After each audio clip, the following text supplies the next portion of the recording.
This is Matt. I'm in my home, and I'm going to do a discussion. We usually do it on the patio, but because of the wind and the weather here, we're going to do it inside. And I'm here with Daniel Gullotta, and I'm sure I butchered your name because I always do whenever I talk to you. Daniel, how are you? I'm great. You actually got it right that time. Yes. Thanks for that introduction, Matt. My name is Daniel. I'm a student at Yale University's Divinity School, completing my Master of Arts in Religious Studies, focusing on the Bible. I have a Master of Theological Studies from the Australian Catholic University and a Bachelor of Theology with honours from the University of Newcastle. I'm obsessed with early Christian polemics, the New Testament, and people like Marcion, who I'm going to talk about today. Even though he's so influential, people just don't seem to know who he is. So it's because of that aspect, and because he is so important to early church history, that I did my thesis on him called Marcion, a Gnostic without Gnosis. And basically, Marcion is accused of being a Gnostic by some early church fathers, and I found that highly suspicious. So I did my thesis on, did that hold up? And well, I suppose I don't want to spoil anything, but yeah, so Marcion was the focus of my thesis, which brings us to the question, okay, he's this really important guy, but no one knows about him. Why is he important? Who is he? Well, this is the first reference to Marcion. We find it in Justin Martyr's first apology, and I'm just going to read it quickly to you. And then there is Marcion, a man from Pontus, who even at this day alive is teaching his disciples to believe in some other God greater than the Creator. And he, by the aids of the devils, has caused many of every nation to speak blasphemies and to deny that God is the maker of this universe and to assert that some other being greater than he has done greater works. That's our first official introduction to Marcion. It comes from Justin Martyr, who is an early church father writing in Rome, basically writing an apology to critics of Christianity, appealing to why Christianity makes sense, so to speak. He does talk a little bit more about Marcion, but this is the first detailed reference. And it's very important and it's very telling. It's a great starting place because even in this little passage, I think we get a lot. For starters, we get his name, Marcion. We get his location. He's from Pontus, which is modern-day Turkey. Even at this day alive, so we know Marcion, by the middle of the 2nd century, if Justin's right, is still alive. He believes in a God greater than the Creator. So Marcion believes in multiple deities, has caused many of every nation to speak blasphemies. So he's popular. His message is going around the world, and Justin doesn't like it. And there's that other reference, to assert some other being. So right there, we get a little bit of sense of who this guy is right away, what he believes, why he is threatening, and why this guy should at least catch our attention.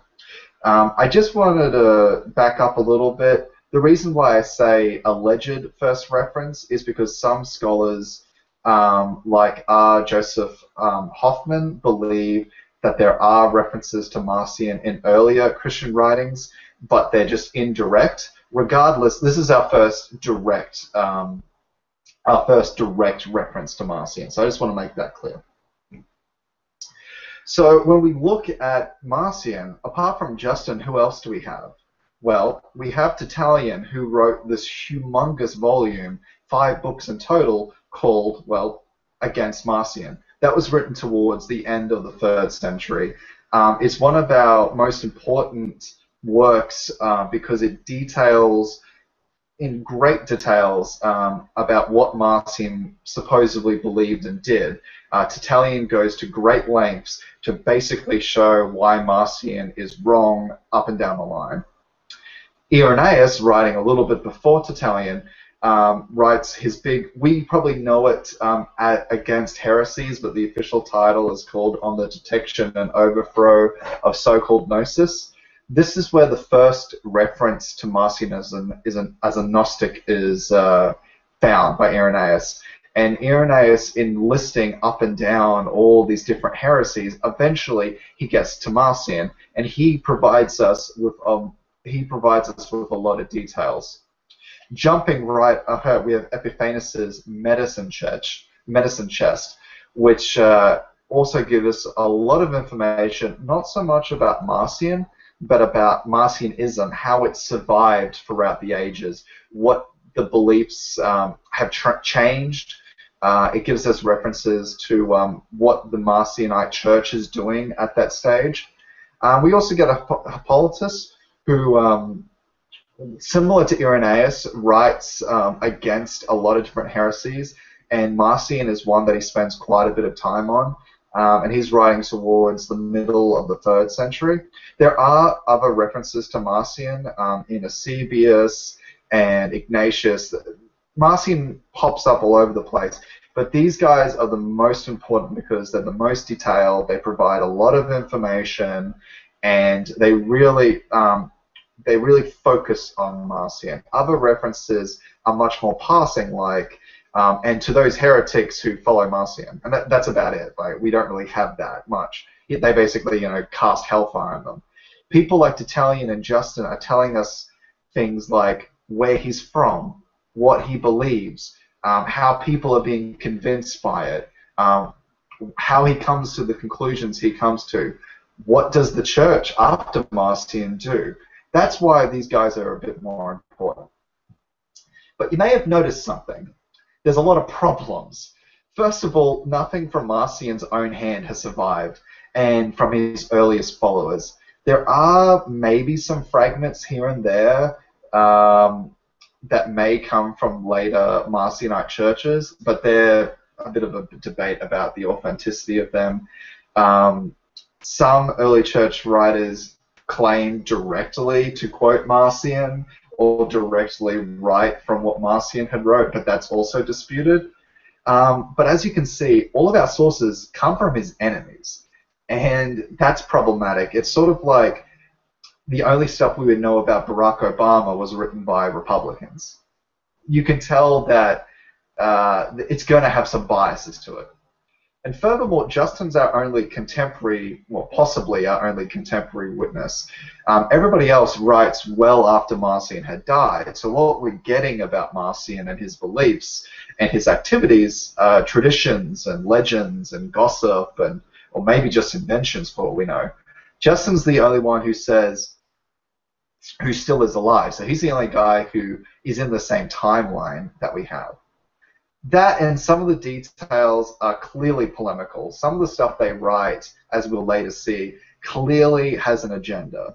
Well, everything has an agenda, but some of it is a bit more biased than even the most passing references. So I want to break down Marcion, the man, and the myth. All of our references to Marcion, what they agree on is that he's born in Pontus, which is modern-day Turkey. Possibly Sinope. And Sinope was a seaside town by the Black Sea. The reason why that's important to think about is that he's from the hinges of the Roman Empire. But it's still a place that is connected by ocean, so you can imagine trade, you can imagine very stable economy. We know that Pontus was deeply influenced by Hellenism. So you have the influence of Greek and Roman philosophy, Hellenization taking place. In terms of Marcion's birth date or birth year, it's a bit of a debate. It seems like a simple thing, but when you get into it, it's something that scholars have been fighting tooth and nail over. The most recent consensus of scholarship places Marcion's birth around the year 100, and there's reasons for that. Adolf von Harnack, who was a German scholar who wrote at the turn of our century, placed Marcion's birth around 85. And it's not quite clear why he did that. His book does argue some reasons, because he thinks that in order for Marcion to establish himself by that stage, he would have need to have been born in 85 or 90 to be so influential by the middle of the 2nd century. However, a lot of scholars have started to poke holes in Harnack's thesis that Harnack did not really consider the average life in the ancient world. That Justin, writing in the middle of the second century, towards the middle of the second century, writes as if Marcion is a contemporary. And when we also think about Marcion's activities, as we'll later talk about, Marcion traveled quite widely, and it just doesn't seem reasonable that someone who's in this world 50 years old, let's say, is traveling around the Mediterranean spreading the gospel. It just doesn't seem reasonable.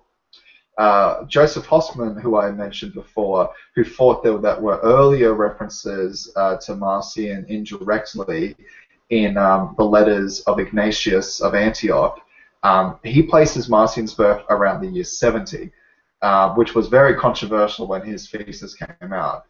Most scholars disagree with Hoffman that his readings of Ignatius are tentative.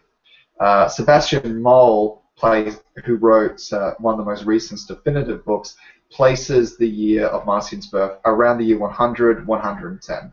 And to me, I think that's convincing. It makes the most sense to why Justin would be writing the way he does. It makes sense for how Marcionism would spread and become the trajectory that it comes towards the end of the second century, that it starts to get bigger and bigger towards the end of the second century. It's just what the consensus has started to agree with. According to legend, his father was a bishop. Now, one of the reasons why this is very speculative, it comes from Tertullian.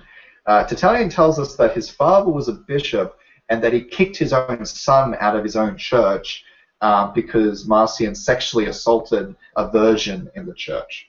Now, this is where I talk about, we can tell that this is probably a polemical legend that was either created by Tertullian or has come to Tertullian that he uses to drag Marcion's name through the mud. Most scholars read this story not reflecting history. So this is why we have to be very careful when we read sources that come from people who are fighting against heretics. However, there could be a kernel of truth. It seems from what we know about Marcion that he had an intimate relationship with the Christian faith and with the Christian scriptures, as they'll later be, from an early age. No one talks about him converting, for example, like other heretics who start in one faith and come to it later. Marcion seems to be there from an early age, and there could be a kernel of truth that maybe Marcion was raised in a Christian household.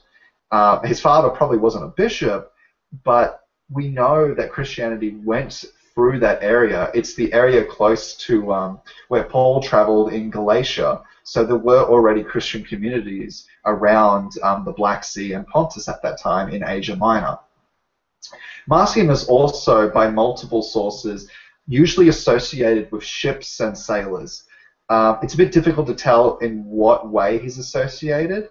Some call him a shipmaster, some call him a sailor himself, some call him like a naval captain. Most scholars seem to think that Marcion owned perhaps some sort of shipping business, and this would explain his ability to travel around the Mediterranean, his ability to, if the legends are true, to donate heavy amounts to proto-Orthodox churches, and it would also explain his knowledge of reading and writing, that he comes from the fact that he's wealthy means that he would be educated, and if he's educated, that would explain how he is able to read the Christian scriptures. And that's very important, because in this world, as you probably know, not everyone gets to read and write, and the people who do get to read and write are educated, and they're elites, and they're wealthy. Now, that's not to say that Marcion was like royalty or anything, but it would make sense if he is a merchant in some case, or a ship owner, that he's got access to money, and he's got access to education. But what we do know, regardless of all this speculative, theoretical details, at some point in his life, he went to Rome. I just want to show you this map to understand. As you can see, Galatia is in the middle there. You can see Sinope in the green, the little tip. Pontus is... Yes? We're still seeing the first slide on your screen. Oh, really? Oh. I've been wondering that for like 5 minutes. Oh, no. Okay. Can you see it now? No. Oh, there we go. So you see the map? Yep, I see it. I'm going to mute myself and let you Okay. Yep. No, that's fine. It was basically just, I'll just quickly go back. Can you see the quote? Yeah, we see it. Sorry, I wasn't sure if you were just on a roll and didn't. Yeah. I don't want to stop you. That's cool. Well, just looking at the map, hopefully, you can see Pontus is the dark green, and you can see Sinope at the tip there. But yeah, look what's right in the middle, Galatia, where we know Paul traveled. And you can see Ephesus. So places that if you're familiar with your New Testament, you should be familiar with. So Marcion's right in the thick of it, as it were. But yeah, at some point Marcion goes to Rome, and the fact that he caught Justin's attention in Rome, and also Tertullian writes, and Irenaeus, it's in Rome that Marcion seems to go public, as it were. According to Tertullian and Irenaeus, it's in Rome that he meets Credo, who was another early church heretic. It's hard to know if Credo was a real person or not, because he's always linked in some way to Marcion, and Credo seems to have very similar beliefs to Marcion about two gods and the inferiority of the Jewish God. So it's difficult to know if Credo is an invention or not. Some scholars think he is. Some scholars think he's not. According to Tertullian, Marcion donated 200,000 sesterces to the church in Rome to basically validate his theology. He donates this huge amount of money and starts teaching, presenting his theology to them. So he's looking for their approval. However, they don't buy it. They don't want his money, and they tell him to get lost. They exile him and tell him to get the heck out. Marcion, however, unresolved, forms his own movement and creates his own church. And with that church, he formulates a canon, a New Testament. And he starts going back to Asia Minor, it seems, back to his homeland, and starts converting people. And what's very interesting about this movement, it's from our sources, it seems that this movement is very similar to the proto-Orthodox movement. It seems to have priests, it seems to have a clergy, it seems to have a liturgy. It's very formal. It's not a ragtag breakaway. It seems to be its own, you could say, denomination. And at some point, Marcion dies. We have no idea where or when or how, but he was born, so he died. That seems to be very broad strokes, but unfortunately, when we're dealing with details about Marcion's life, this is the sort of stuff we have. Dr. Sebastian Moll, in his book, The Arch-Heretic Marcion, sums it up like this. He was born in Pontus, perhaps in Sinope, between 100 and 110 CE, and raised a Christian. He was probably not educated beyond grammatical studies and became a successful businessman, a ship owner. The earliest evidence for his activity is 144-145, when he came to Rome, probably having developed his unique doctrine, but still a member of the mainstream church. Marcion was not a disciple of Credo and is frequently claimed in the sources, but independently developed a doctrine similar to his. He broke with the church soon after his arrival in Rome and died around 165. That's the life of Marcion, as far as we can tell. Some people would disagree with Dr. Moll, but when it comes to the broad strokes, everyone agrees. We just don't have a lot. But what we do have is pretty interesting. What did Marcion believe? The big thing that we know about Marcion is that he believed in two gods. And these gods are defined by law versus faith or grace. This is what Tertullian writes in his book Against Marcion. Aimed at committing the gospel to the variance with the law in order that from the diversity of the two documents which contain them, they may contend for a diversity of gods also. In layman's terms, there's the Old Testament, therefore there's the Old Testament God. There's the Old Covenant with that God. We have a New Testament, a new church, a new faith, and with it, a new God. That's not to say like a new God was created, but there are two gods, and this God is the greater one. Marcion reads the Old Testament, and what he finds is a lot of problems, it seems. Tertullian tells us that Marcion focuses on God's vengeance, God's wrath, God's warmongering, God's bloodlust, and he's horrified. And he equates this with the Creator God, that basically this is not the God of Jesus. This is the God who created the universe and created the covenant and the Torah, and the God of Jesus is an alien God, a higher God, the God above God, who liberates us from the tyranny of this God. Now, this is where things get a little bit complicated, because our sources about Marcion's theology are conflicting. Was the God? Is this a lesser God, or is this the devil? Is it God? Is Satan a god, and that's who's being fought here? Or is it God? Is it two gods, the God of the Old Testament and the God of the New Testament, and the devil is in there as well? Is the God who created the universe an evil God, or is he just another God, and the God of Jesus is just a better God?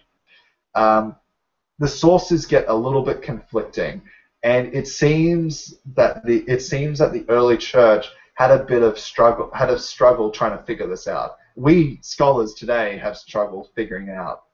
Harnack, who I mentioned before, understood that Marcion did not believe this earlier God, this first God, this creator God, so to speak, as a evil being, but rather a lawful being. That basically this God creates the universe and creates the laws of it, basically creates the law to be upheld. But the greater God sees that this law is unholdable, so to speak, very much Pauline language, that this law cannot be fulfilled, and liberates us from it. That's the big thing Marcion emphasized: grace. God's grace frees us from this tyranny.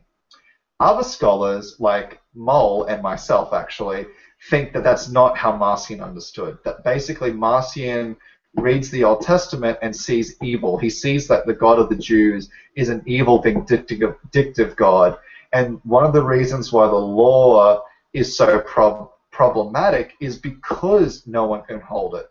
And basically, the analogy I use is similar to what you find in the actual letters of Paul in Galatians, which is one of the most important letters for Marcion. That basically God creates the Ten Commandments, and no sooner than he creates it, the Hebrews are worshipping the golden calf. Now, rabbis will tell you that God's upset about this, but the God of Marcion, as Marcion would put it, is that he delights in this. He creates these laws knowing no one can hold them. It's just like, I'm going to make ice cream the most delicious thing in the world, and you're not allowed to eat it. Like, God is very vindictive. Which brings us to Marcion's Jesus.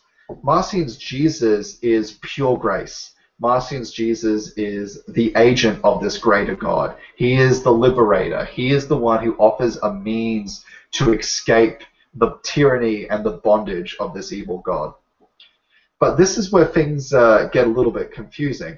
Marcion believed that because this evil god was the creator of the universe, Jesus could not have been born then.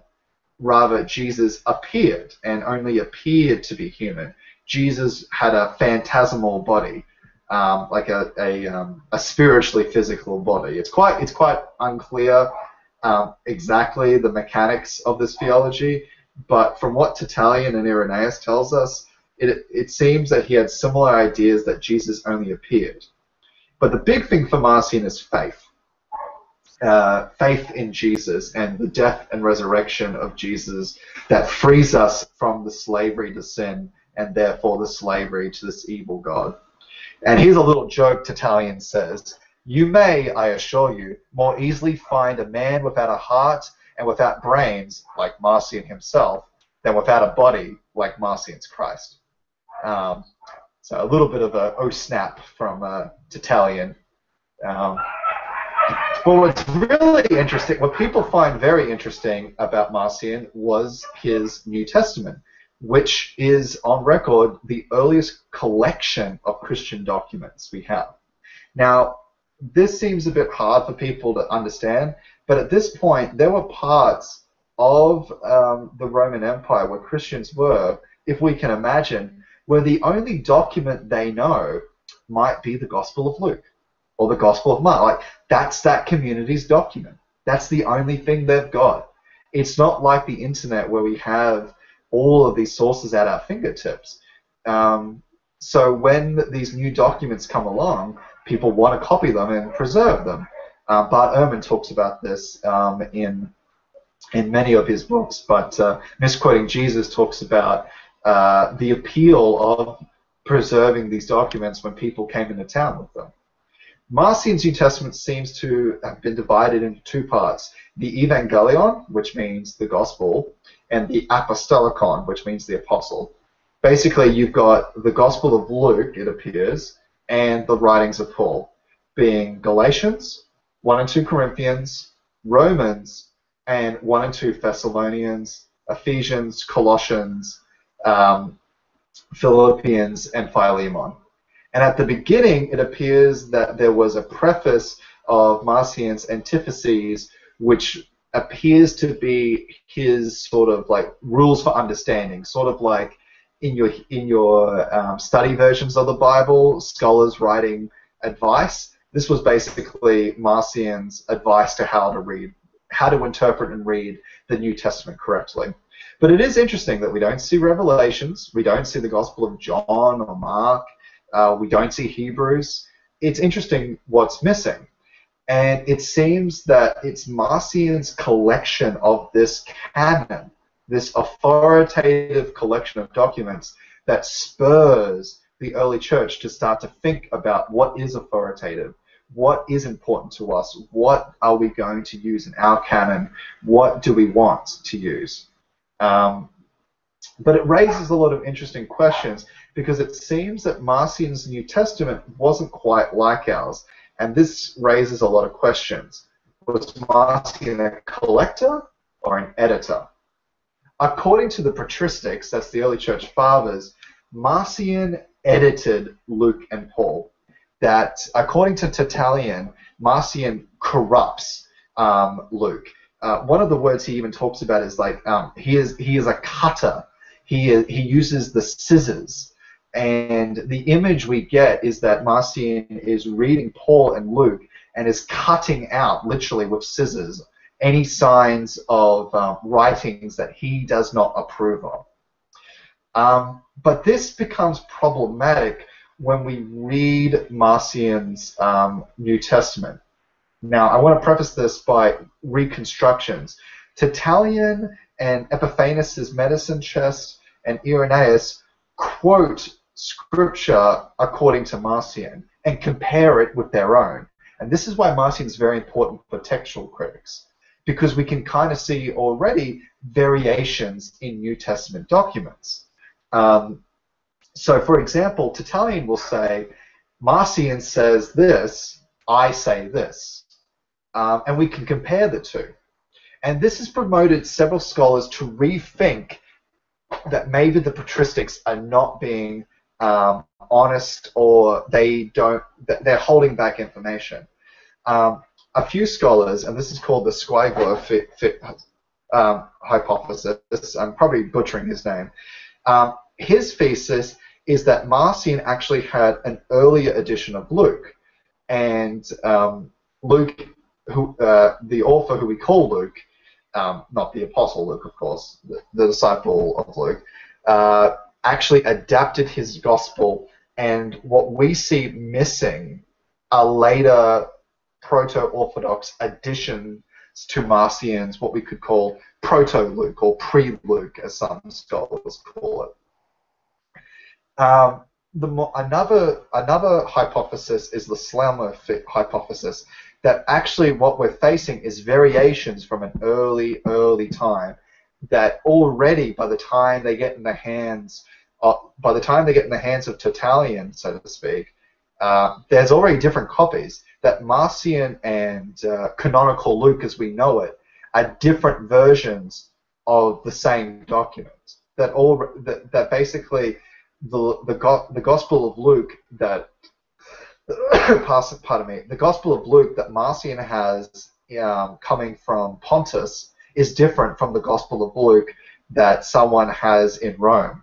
That already there are variations of an earlier edition. Which leads us to some interesting theories. John Knox and Joseph P. Tyson have made the argument recently that Acts of the Apostles and canonical Luke, Luke as we know it in our New Testament, is actually written against Marcion. One of the reasons why Marcion so emphasized the Apostle Paul is because Marcion believed that the Apostle Paul was the only person who faithfully upheld the true message of Jesus, and that the 12 disciples who then went on to create the proto-Orthodox Church got the message wrong. So Marcion is trying to correct the heresy that is the 12 apostles. And some scholars like Knox and Tyson argued that Acts of the Apostles is written to challenge that. For example, Peter and Paul are best buddies in Acts of the Apostles. Paul is a faithful Jew through and through Acts of the Apostles. What's interesting is Peter in Galatians seems to be a bit wishy-washy about eating with Gentiles. But in Acts of the Apostles, he has a wonderful vision, and he gets to eat an unclean animal with Cornelius. And in fact, it's Peter who has a vision of Gentiles and Jews eating together and sharing table fellowship before Paul arrives on the scene. And there's this interesting, this is what Tyson brings out, I put it on the screen. In Acts 16, 6-3, there's this. They went through the region, of Bithynia and Galatia, having been forbidden by the Holy Spirit to speak the word in Asia. Why are they forbidden to speak the word in Asia?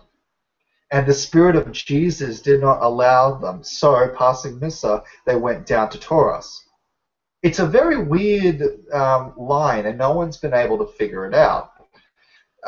Tyson's theory, in his latest book, Marcion and Luke Acts, his theory is the reason why the Holy Spirit does not allow Paul to go to Asia is because that's where Marcion's from. And what Luke is trying to do in Acts of the Apostles is say that Marcion is in no way connected to Paul. Paul never went there, and Marcion gets his influence from Satan, basically, not from Paul.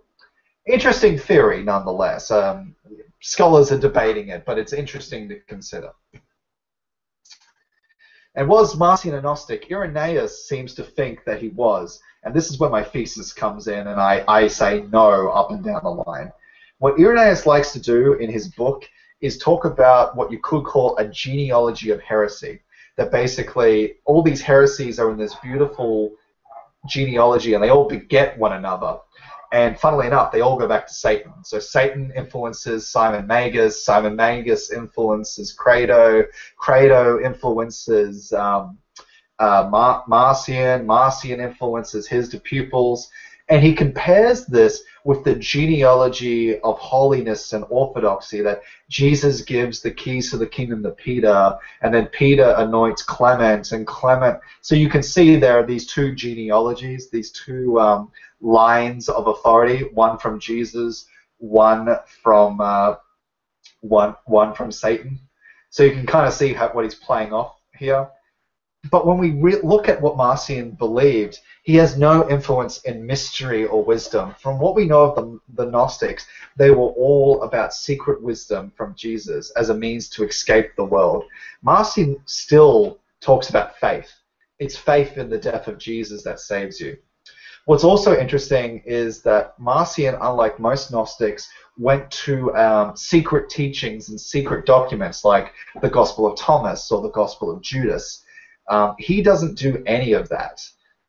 He is reading from the same documents that Tertullian is reading from, and Tertullian is quite offended by that. And also, apostolic lineage is not important. What's interesting, when we look at someone like Valentinius towards the end of the 2nd century, he was a Gnostic teacher, and he claimed that one of the reasons why he was right was because he was directly taught in the line of the Apostle John. So it's like, you can trust me, I was taught by John, well, the disciples of John. Marcion, as far as we can tell, doesn't do any of that. It seems that he is on his mission to correct errors. He sees that that the gospel, as far as he can tell, has gone astray. And the big thing that scholarship has sort of ignored, and what I really ho-hummed about, is that Marcion was an evangelist. Gnostics, from what we can tell, were pretty secretive. Secret wisdom, after all. They don't want everybody to get into the upper heavens and know all the secrets of the universe. Marcion, on the other hand, it traveled far and wide and tried to change people's mind. He tried to convert people. In fact, he set up his own church that was quite successful. It's not until the end of the 4th century that Marcionism finally died off. And most interesting of all, in some parts of Asia Minor, Marcionite Christianity is the first Christianity that some parts of this world meets. So when the Orthodox Church starts to spread, they're not converting pagans to Christianity. They're trying to convert Marcionites to Orthodoxy. Fascinating thoughts. But let's talk about Marcion's legacy, and we'll go to Q&A. Jason Bidoon has recently written a great book on Marcion, and in his article on Marcion on the website for Westar, he talks about 4 points about Marcion's legacy. And I think they're great. Christians owe the idea of a New Testament to Marcion.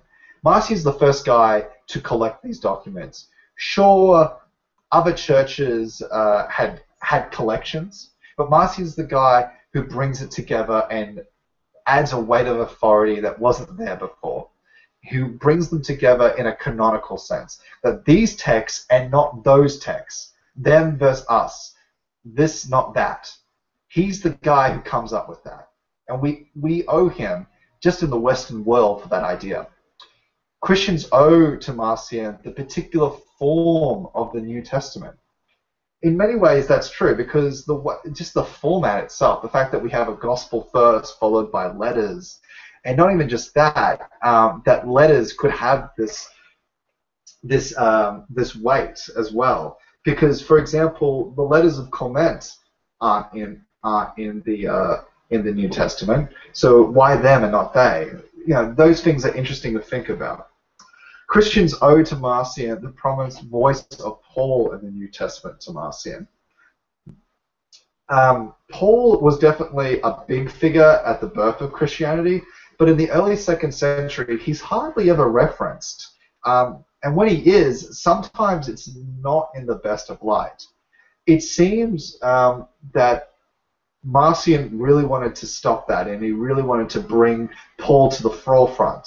And John Knox has this wonderful quote that I really like, that it's because of Marcion that the Orthodox Church had to sort of rescue Paul, or they could basically, because Paul was so prominent, his letters were so prominent, they couldn't get rid of Paul, yet they couldn't allow Marcion's Paul to succeed.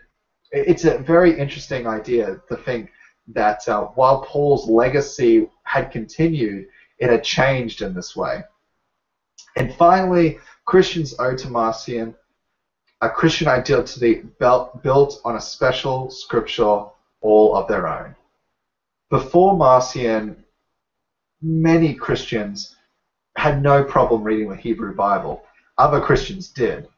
But Marcion's the guy who basically says we don't need it at all. There is debate about that. But in terms of like, this is our book. This is our collection. This is our library. The fact that Christians, even to this day, are so identify their beliefs, their theologies, with this library, with this canon, goes back to this heretical thinker. And I think that's probably the part that makes me really sad. And it's one of the reasons why I've always thought one day I would write a popular book for the masses about Marcion. Marcion, the unsung father of the New Testament. The heretic everybody should know about, but nobody seems to know about. Sorry that was really brief and to the point, but I really wanted to touch on a lot of subjects and get a lot of information out there. So I'm sorry if it was too basic and overwhelmingly broad, but I'm happy to take some questions and answer them to the best I can. Thanks, Daniel. I'm sure you have a lot of questions. Let me ask you one quick question, get the ball rolling. You mentioned Marcion and it didn't believe in a physical body of Jesus. How common was that with early Christianity, first-generation Christians? First-generation Christians, it doesn't seem to be there at all. If you're talking about the letters of Paul, there are a few weird lines, like Paul does talk about the likeness of sinful flesh. I think that's in 1 Corinthians, and that seems to be a springboard where some Gnostic and heretical Christians launch their ideas about the phantasm. But it's not early. It seems to not early by first-generation standards. It seems to have really taken off in the 2nd century, particularly the middle to the late 2nd century. Okay. Questions? Go ahead, Erica. You go first. The age that they predict that certain Gospels and books of the Bible were written help age Marcion or pin him in a specific era that might be later than what you stated earlier? No, that's a great question. It's actually what people who disagree, for example, with Tyson's thesis that Luke, canonical Luke, the final form of Luke, and actually Apostles was written to challenge Marcion, is because so much of Tyson's thesis relies on an early birth date for Marcion, because some early church fathers are already quoting Luke in the early to the middle 2nd century. So that's one of the holes people poke into Tyson's thesis, where it's like, well, if they're already quoting Luke before Marcion's a big deal, how was it written when you say it was written, Dr. Tyson? So that's something they do to challenge him, but Tyson responds to that with his own arguments, but no, that's a great point. You can also kind of see, for example, some of the scriptures that they quote, which become more important towards like the end of the 2nd century in terms of their prominence. For example, they're quoting to fight Marcion. They seem to be quoting Matthew and Luke a lot. And why is that? Because Matthew loves the Torah and Jesus quotes scripture freely. So that doesn't exactly help us date Marcion, but it helps us understand what texts are important when. So we can see towards the end of the 2nd century, like, hey, like everybody seems to love Matthew. Like, why does Marcion have such a bone to pick with Matthew? He doesn't even reference Matthew, but like, so we can see reception. We can see what they're reading and what he's not reading. If the Acts of the Apostles was written to challenge Marcion, that puts Luke and Acts a pretty late date, doesn't it? I mean, I thought the common hypothesis was Luke was written around 70 A.D. Do you not hold to that? I challenge you on 70. The consensus at the moment is more 80, 90.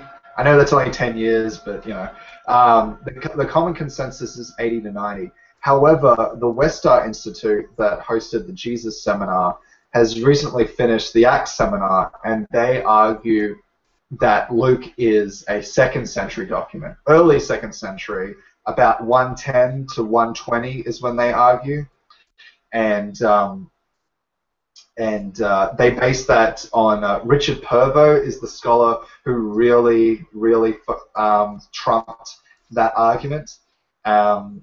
He's the guy who really got people to start rethinking that.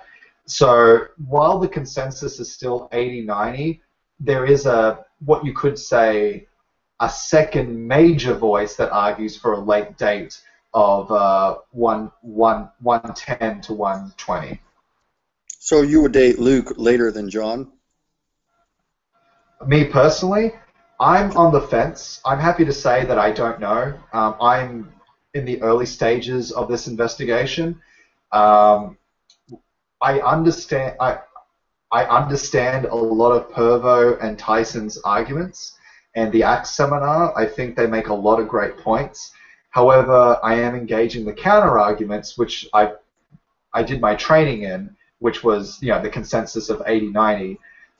So I freely say I'm on the fence. Maybe I'll split the difference and say 100. Okay, more questions. You had one. Yeah. Where did Marcion get his theology of Jesus is from a good God and the God of the Old Testament is the evil God, when there's no record in the New Testament of Jesus making any claims to that? That's a great question. I'll answer it in a multifaceted way. We know that Hellenization was very big in Pontus, where he's from. And what's big there is dualism. They like dualistic thinking. So if Marcion was educated in the Hellenistic Greco-Roman education system, he's already well acquainted with dualistic thinking of good versus evil, light versus dark, matter versus spirit. So already he's in that philosophical school of thought. Then it seems that he reads Paul, and it doesn't take a lot of reading Paul to kind of get the sense, particularly in places like Galatians, where the law is useless and it's by the Spirit of Jesus. So it seems to be a combination of things. The other thing that I agree with Sebastian, Dr. Moll on, is that he reads Luke and he reads the Old Testament probably, and he sees a contradiction. He sees probably the same theological problem that a lot of modern Christians have. That's like, whoa, whoa, whoa, whoa, whoa. The guy who ordered the drowning of the Egyptians and the plagues is the same guy who says turn the other cheek? Like he probably, I mean, that's just guesswork. I really don't know. But I don't think that's beyond speculation. But to answer your question, I think Hellenistic education, the influence of the letters of Paul, and probably the theological conundrum of the portrayal of the God of the Old Testament and the God of Jesus, all of those factors, I think, is where he gets his theology from. I think he was created in that way, and not unique in many ways. Bruce, go ahead. Going along with that same question, which kind of interesting, recently I had a conversation with my brother. And my brother prides himself on being a researcher and scholar and reading the Bible. Uh-huh. And he comes up with all kinds of very peculiar ideas. And he originally posited to me, he says, I believe that God created the earth, put humanity on the earth, gave us dominion over the earth, and then God stepped back because it was no longer his. God gave it to humanity. And then humanity forfeited that to Satan, who became the God of the Old Testament. And it was, even when you have Satan tempting Christ, it was like he acted as if it was his right to give all these kingdoms and things to Jesus. And that God had to come back in the form of a man in order to reclaim the legacy that he had given to us that we gave up. That was a very interesting idea. What do you think of that? Well, I'm an historian, not a theologian, so I can't really comment. But I will make a point. It is interesting about the devil being the ruler of this age. You know, a famous line from I think from Paul. It's interesting when we get to Pontus in the 3rd century, when he's dealing with Marcionites, they seem to have the devil in their cosmology, and the devil seems to be an agent of this evil god, where you've got the evil god who created the world, and we can't really tell, but it kind of seems like he's then given it to the devil, and the devil sort of like his like middle management, as it were. So it is interesting that when the Marcionite Church continues, they have to factor in the devil into their own theology. You said Marcion had the first pretty much New Testament. Why then did it take, you know, the majority of Christians so many hundred years later to actually canonize it if Marcion Christians were doing it hundreds of years before? Well, I don't know what you mean by canonizing it, because in response to Marcion, it's from Tertullian that we get our no, not from Tertullian, from Irenaeus, sorry, from Irenaeus that we get our first list. So already they're responding to him. Like, for example, one of the reasons Irenaeus rejects Marcion's number is because it's improper. He uses this very witty theosophical thinking where it's like, well, Marcion only reads one gospel, but we need 4 because there are 4 seasons, there are 4 corners of the universe. Like, it has to be 4. You know, there are 4 beasts in heaven. So, you know, they're already responding, and already from that point onwards, we can see what will be the New Testament pretty much being formulated and authoritative. The canon was like closed formally at pretty early on. By the end of the by the end of the 4th century, it was like a done deal, pretty much. I mean, there were things people begrudgingly accepted, like the Gospel of John and the Book of Revelation. People were like, I mean, it's authoritative, I just don't really like it. Like, in the wrong hands, people get all these crazy ideas, and we can sort of read these comments. But in terms of like what they're allowed to read, so to speak, that list is pretty much in stone by the 3rd and 4th century. There is no... What I find really annoying is we have this like Da Vinci Code idea where, you know, it's a council that votes on what's in and out. That's not the case. The list was pretty much approved on. But it is Marcion that makes them think, well, what's our list? You know, what is important to us? Well, what I found interesting is Marcion's New Testament really wasn't... There wasn't really many, if any, there was no extra biblical books, and it was all... Yeah. Everything that was in it is in our current New Testament. So, I guess why... I mean, were all the epistles Marcion used, would you consider those authentic Pauline epistles? Was there anything in it that the Christians who were arguing with him didn't really want to accept but were forced to accept?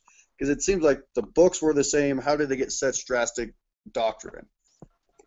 Well, that's let me just make a point that's a little bit unrelated, but I think it's important. A lot of people who get on these like Dan Brown bandwagons where it's like, oh, they suppressed the Gospel of Thomas and like it could have been in the Bible. Marcion sort of shows us that that's not the case. Even the most popular heretic, as it was, didn't use those documents. So I just want to make that point for people to kind of think about. But yeah, it's their interpretation. And I should point out, if you actually read Tertullian and Irenaeus, some of his theological interpretations would seem strange to us. And for example, the Gnostics, for example, they're reading some of the same letters of Paul and coming up with wildly crazy, as far as we would see in Christian cosmology, ideas. A really good book is by Elaine Pagels called Gnostic Readings, I think it's called. And she basically demonstrates that when we read even the authentic letters of Paul, there is enough seeds to grow Gnosticism. They may not like what they read elsewhere, but then look at the modern church, where there are things they read in the Bible that they don't really like, but they just ignore them. By talking about, like, for example, do we really give everything we own away to the poor? Well, that's a metaphor. That's that's a spiritual sacrifice. But it's there. But then we do have some Christians in today's church, like Shane Claiborne, who take it very seriously. Where it's like, no, we must live lives of poverty. They're both Christians are reading the same Bible, but coming to widely different interpretations. So that happened then, and that happens now. Erica? So, I mean, if you look through Luke, it has a very, I would say, a more humanistic approach than some of the other books, per se. Jesus particularly condemning Pharisees and things. Would you say that, in general, that Marcion's perception or his gospel would be considered more towards humanism than traditional Christianity? This is a guesswork, because once again, like, I know this is frustrating, but we don't have Marcion's theology. We only get it from his enemies. So did Marcion's enemies think he had a more humanistic? Well, apparently not. He seemed to think that Jesus wore a man suit, as it were, a divine body, a human body disguising his divinity. But the version of Luke he seems to have had did place emphasis on many similar Christian virtues that the Orthodox did. It seems that they were charitable. It seems that they loved the Jesus in the Gospel of Luke and the Gospel of Luke Marcion seems to have known. Seems to love enemies and all that. Where they disagree is belief. That's the thing that's interesting. At this point, it's not so much about orthopraxis, correct practice, but correct belief, orthodoxy. And that's why Tertullian and Irenaeus are up in arms. Marcion believes in two gods. Like, that's a big problem. There's only one God. But they don't care what Marcion does. Like, for example, a lot of modern Christians recast this debate about anti-Judaism, that, the early church was really upset that Marcion disrespected the God of Israel and disrespected the Hebrew Bible and disrespected the Jews. No, that's not it at all. They were up in arms because he believed in two gods. Do you think Marcion had, when you say the Gospel of Luke, were there two different Gospels of Luke floating around, or Marcion had one, or was it the same Gospel that got changed over time? Well, that's the big question. That's the $200,000 question that really scholars have started to debate again, thanks to people like Roth and Bidun. Basically, according to, like I said earlier, Marcion is accused of editing Luke, taking out parts he did not like in Luke and just getting rid of it. or it seems that he could have he could have had an earlier version, because our skills of textual criticism, because there are variant scriptures around, and we know like scribes change things, and there are editions of manuscripts that have things that others don't. It's quite possible that in the ancient world they just had two different versions of the same document, and this is something that people like France and Ehrman have really started to get on about. When we talk about the original Gospel of Luke, we're talking about a document that doesn't exist anymore. Because when we're talking about a genealogy of copies, and it's not that when we reconstruct the New Testament to go back to our earliest edition, that's exactly it. It's our earliest edition. We can only go back so far. That doesn't mean we have a reconstruction of the original. We have a reconstruction of where our last edition takes us. And even when we go back that far, there are variants. So it's quite possible. In fact, I'm convinced by Badoon that Marcion probably did not edit his Gospel of Luke. He probably just had a variant copy of it. Any other questions? TR. We're aware that they're digging up in the deserts of Egypt from garbage dumps back to the 4th and 5th century millions of text fragments. What are your hopes that we'll find some primary sources for Marcion as they get? Oh, man, that would make my little Bible geek heart jump for joy. No, that's one of those, like, it's funny you should mention that. When I had coffee with Bart Ehrman when he came to Kansas, we were talking about this sort of stuff, and somebody had asked him during the Q&A session, like, if one thing could be recovered that was lost, like, what would you want? And Ehrman said, more letters of Paul.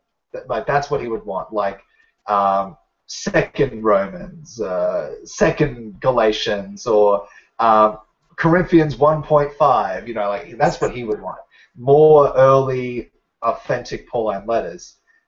While that was tempting, for me it's something from Marcion. If the antitheses, like his theological interpretation, like that would just be awesome. Like that would just be one of the finds of the century. It would rival the Dead Sea Scrolls, in my opinion. And the reason why I say that is because so very little from the other sides, from the non-Orthodox side, non-proto-Orthodox side, has survived. And the stuff that has survived is their scriptures. So, for example, we have the Gospel of Thomas, but we don't have commentaries on it. So we don't know how these people are reading it. So we have to interpret it with their brains, and it makes it very difficult. So when we're reading the Gospel of Luke, we have to sort of trust Tertullian. That's how he's reading it.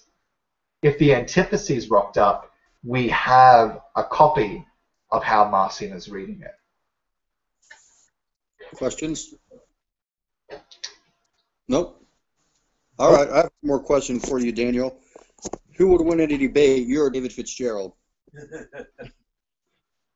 Me, hopefully. Well, Daniel, real quick, tell us about your website.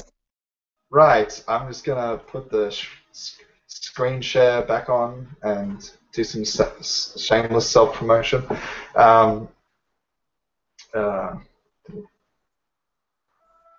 I think you laughed a little too hard at that joke, Matt.